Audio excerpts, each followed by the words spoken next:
Boxy sa otvorili a 21. ročník slovenských Oaks bol v tejto chvíli odštartovaný.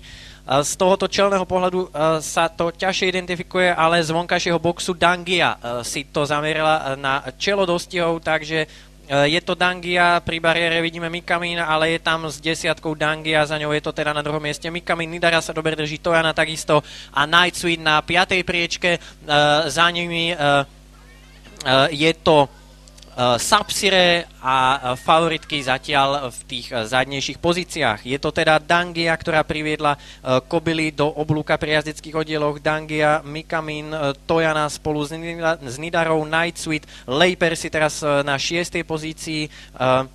Za ňou je to Sapsire, Whitney Risk, Springolina na poslednej priečke a ešte pred ňou je to Reglis.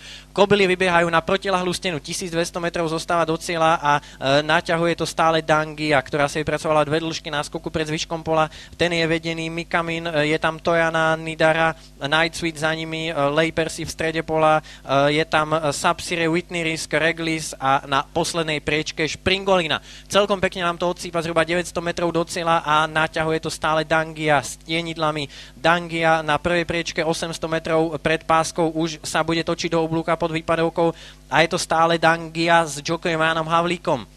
Za ňou už sa sústreďujú najväčšie favoritky, posúva sa Leipersi zhruba na 5. pozíciu, ale Nidara je na tom dobre na druhej priečke, Mikamin teraz cúva, ale Leipersi už ide dopredu, Leipersi už teraz prechádza na 3., 4. pozíciu a bude útočiť z výhodnej pozície.